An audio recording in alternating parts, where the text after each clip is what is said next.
మన Varahi sales grand festive celebrations ప్రతి 10,000 రూపాయల కొనుగోలుపై ఒక బంగారు నాణెం ఉచితం. ఈ ఆఫర్ జనవరి 15 వరకు మాత్రమే. ఒక చిన్న రిక్వెస్ట్ చెప్పండి. మీ డాన్స్ స్టెప్ ఒకటి చూడాలి అమ్మా అన్నాను కానీ ఇప్పుడు నా తలాంగు తక్క తిమి తక్క దిక్కినతో చిత్త దిత్త ధిమిత దిమిత కిటతక తలాంగు తక తక్క ధిమి తిమి తక తక్క ధిమిత ధిత్త ధిమిత ధిమిత కిటతక ధిత్త ధిమిత ధిమిత కిటతక ధి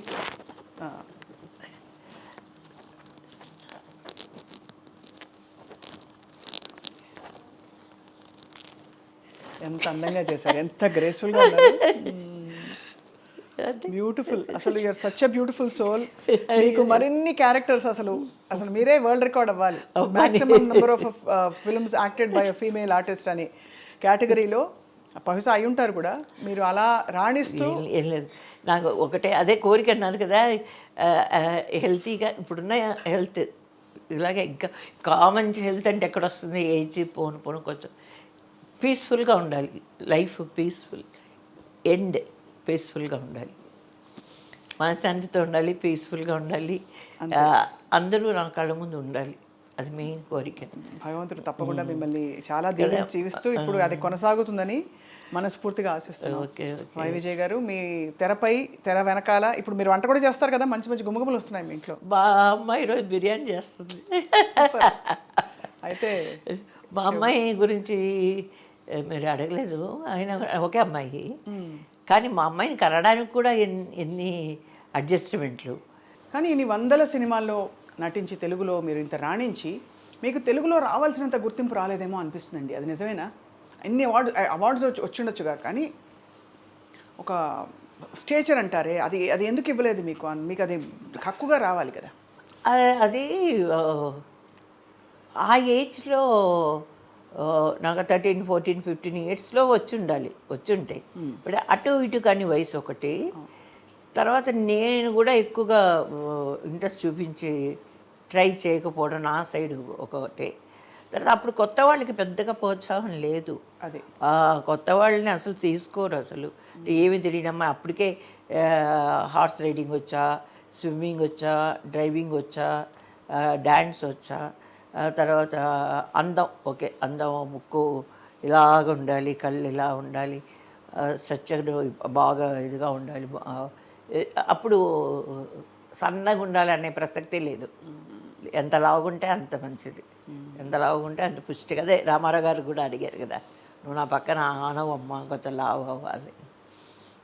అలాగ కొన్ని ఉండేవి. తర్వాత యాక్టింగ్లో బాగా కొంచెం అనుభవం ఉండాలి, నాటకాలులో అనుభవం ఉండాలి. నాకైతే అసలు నాటికలు ఇవన్నీ తెలియవు. అలాగా కొన్ని నిబంధనలు కొన్ని పెట్టుకునే వాళ్ళు అనుకుంటా అప్పట్లో. కానీ టాప్ ఆర్టిస్టులు, హీరోయిన్లు కానీ మిమ్మల్ని రాకుండా పైకి రాకుండా ఏమైనా ట్రై చేశారంటారా? అలాంటివి ఏమన్నా ఉండేవా? అలాంటివి అస్సలు లేదు. అందరూ బాగా నాతో వర్క్ చేసే ఆర్టిస్టులు అందరూ కూడా, జమున గారు, వాణిశ్రీ గారు, వీళ్ళంతా బాగా నాకు. వాణి రాణి ఒక సినిమా చేశాను, అది ఆ ఏజ్లోనే. అప్పుడు సూర్యకాంతమ్మతో చేశాను. వాణి రాణి మదర్ నాకు సూర్యకాంతం గారు. తమిళ్లో చేసేటప్పుడు ఆచి మనోరమ గారు, వీళ్ళందరూ ఎప్పుడూ ఎంకరేజ్ చేశారు బాగా చేయమని. మగవాళ్ళంటే అఫ్కోర్స్ శివాజీ గారు అయితే ఇప్పుడు ఎంత మంచి కళ్ళు పెట్టుకున్నావు, బాగా ఇలా తిప్పు, ఇలా చెయ్యి, అలా చెయ్యి అని నేర్పించేవాళ్ళు. ప్రొనౌన్సియేషను తమిళ్లో కరెక్ట్గా ఆచి వీళ్ళందరూ నేర్పించేవాళ్ళు. అంతేగాని ఎప్పుడు అలా ఉండేది కదా. ఇప్పుడున్నాయి ఆ బుద్ధులు, అప్పట్లో అస్సలు లేవు, ఉండేవి కావు అస్సలు. ఎందుకంటే వాళ్ళు కాన్ఫిడెన్స్తో ఉండేవాళ్ళు ఆర్టిస్టులు అప్పుడు. అవును కరెక్ట్. ఆ రోజుల్లో వాణిశ్రీ గారు కానీ, జమున గారు కానీ, వాళ్ళందరూ ఎంత కాన్ఫిడెన్స్గా ఉండేవాళ్ళు అంటే, వాళ్ళు 4 సంవత్సరానికి 4-5 సినిమాలు చేసినా కూడా ఈ సినిమాలు మనకే వస్తాయి, ఈ క్యారెక్టర్స్ నేనే చేయగలను అనే ఒక ధీమాలు ఉండేవాళ్ళు. అప్పుడు అలాంటి ఆలోచనలు లేవు, నాకు తెలిసి లేవు. ఎందుకంటే నేను వాళ్ళ దగ్గర పనిచేశాను, చిన్నదానిగా ఉండి తెలుసుకున్నాను. తర్వాత నా ఏజ్ గ్రూపు జయచిత్ర గారు, శ్రీప్రియ గారు, జయసుధ గారు నాకన్నా ఒక 1 or 2 years చిన్నదే ఉంటుంది. మేమంతా ఈ ఏజ్ గ్రూప్ కాబట్టి మాకు కూడా పోటీ ఏం లేదు. ఊరికే అనుకోవడమే, హీరోయిన్గా ఒక హీరోతో కొంతమంది ఎక్కువ హీరోయిన్గా పనిచేసేవాళ్ళు. మీరు ఎవరికి హిట్ పేరు? నేను అందరితో చేశాను కాబట్టి అదే, అదంతా అలా ఏం ఏం లేదు. లేదు. అందరితో మరి మీ దృష్టిలో మోస్ట్ హ్యాండ్సమ్ హీరో ఎవరు విజయ్ గారు? కృష్ణ గారు, శోభన్ బాబు గారు, రజనీకాంత్ గారు, కమల్ హాసన్ గారు, ఎన్టీ రామారావు గారు, ఎంజీఆర్ గారు, ఇంకా చెప్పక్కర్లేదు పేర్లు అలా. ఉண்மையா சொல்லணும். ఉన్మే அதுதான் సిరికిరా. ఎవరు లేరు నాకు. రామారావు గారు అంటే నాకు చాలా ఇష్టము. నా తండ్రిలాగా అనుకుంటా, మా నాన్నగారు. ఎవరు హ్యాండ్సమ్గా లేరా ఒకళ్ళు కూడా? ఏమో నాకు ఎవరు లేరు అనిపించి. శోభన్ బాబు గారు తెలుపా, మీరు తెలుపా? ఆయన మంచి రంగు అంటూ ఉంటారు. మంచి రంగే, నేనే తెలుపు. మీరే తెలుపు. అదే మరి. ఓకే. జయలలిత గారు. అయ్యో ఆవిడ అసలు ఏమందామండి బాబోయ్, ఏమందామండి బాబోయ్ బాబోయ్ బాబోయ్. ఆవిడ మంచి ఆవిడ కష్టాలు పడినప్పుడు మీరు చూసుంటారు కదా. అయితే అంటే పొలిటికల్ గా కష్టాలు పడ్డప్పుడు శ్రీకృష్ణ సత్యలు చేశాను కదా ఆవిడతో. అందుకనే మీకు ఒక ఫ్రెండ్ కూడా కదా. మేము ఇద్దరం కలిసి డబ్బింగ్ చెప్పాం, పక్క పక్క నిలబడి. నాకు అది చాలా చాలా thrilling గా కదా? ఉంటుంది. చాలా అందంగా ఉంటుంది. చాలా క్వైట్గా ఉంటారు. ఎంత బాగా డ్యాన్స్ ఏదైనా ఉంటే సెట్లు ఎప్పుడైనా కలిసినప్పుడు పక్కనే కూర్చుంటే ఎప్పుడు చదువుకుంటూ ఉండేవాళ్ళు బుక్స్. చేతులు ఎప్పుడు బుక్స్ ఉంటాయి ఆవిడ చేతిలో, చదువుకుంటూ ఉంటారు. అక్కడ ప్రాక్టీస్ చేసేటప్పుడు ఎప్పుడు గమనిస్తారో ఏమో తెలియదు. మేడం మానిటర్ అంటే అని వెళ్తారు. అసలు మానిటర్లో ఒక తప్పు కూడా చేయరు, కరెక్ట్గా చేస్తారు. నెక్స్ట్ టేకే. అంతే అంతే. అలాగే అంత ఎనర్జీగా ఉండేది ఎంజీఆర్ గారు. ఊటీలో చేసాం షూటింగ్. అబ్బా, ఆయన పరుగులైతే అప్పటికి నేను కూడా ఒక 60 years పైన ఉండొచ్చేమో, నాకు కరెక్ట్గా తెలియదు. ఆ తర్వాత సీఎం అయ్యారు. అదే లాస్ట్ మూవీ నవరత్నం తమిళ సినిమా. పరుగులు తీసేవారు.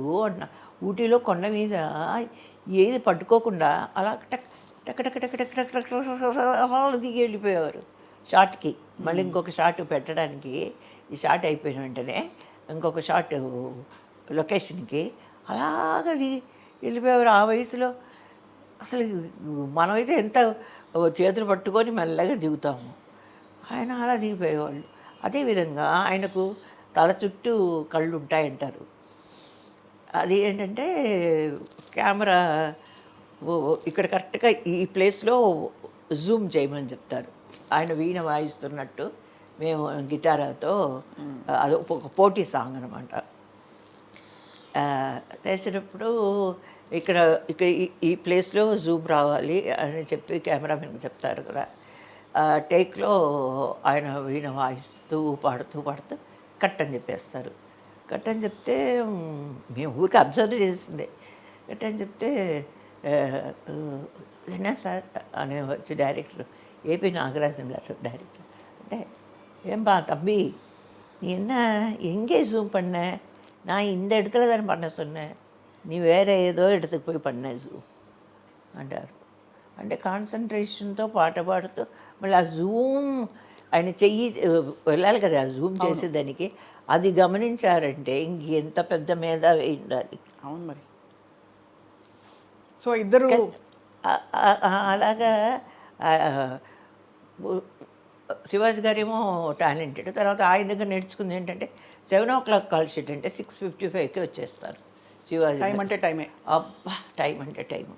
అలా ఒక్కొక్కరి దగ్గర ఒక్కొక్క విషయాన్ని నేర్చుకొని ఇవన్నీ.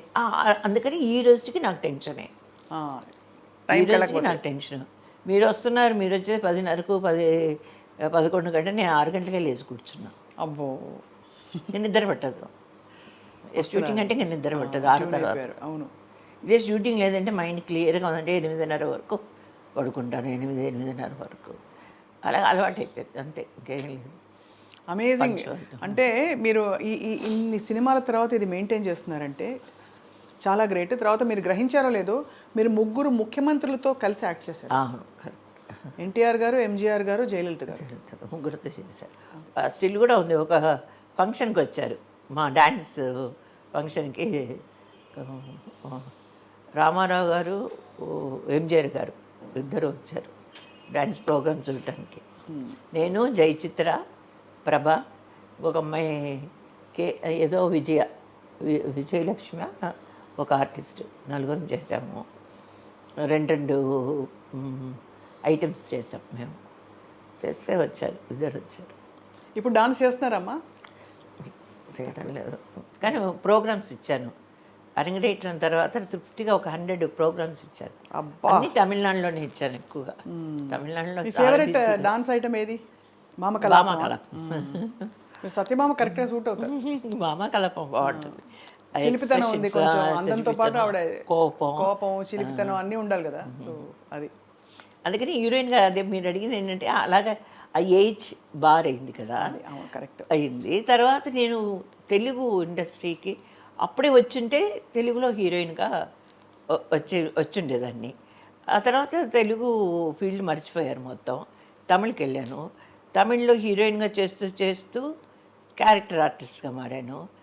అది తర్వాత కామెడీ చేయడం నాకు పెద్ద ఇష్టం ఉండేది కాదు. కామెడీ చేశాను. తర్వాత గ్లామర్ క్యారెక్టర్స్ కొంచెం కొంచెం చేస్తుండగా మన్వాసన వచ్చింది. దాంట్లో చెయ్యను అని చెప్పి మా ఆయన చేయమన్నారని చేశాను.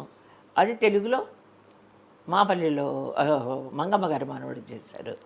చేసినప్పుడు ఆ క్యారెక్టర్ని, అది గ్రేట్ కోటరామకృష్ణ గారు,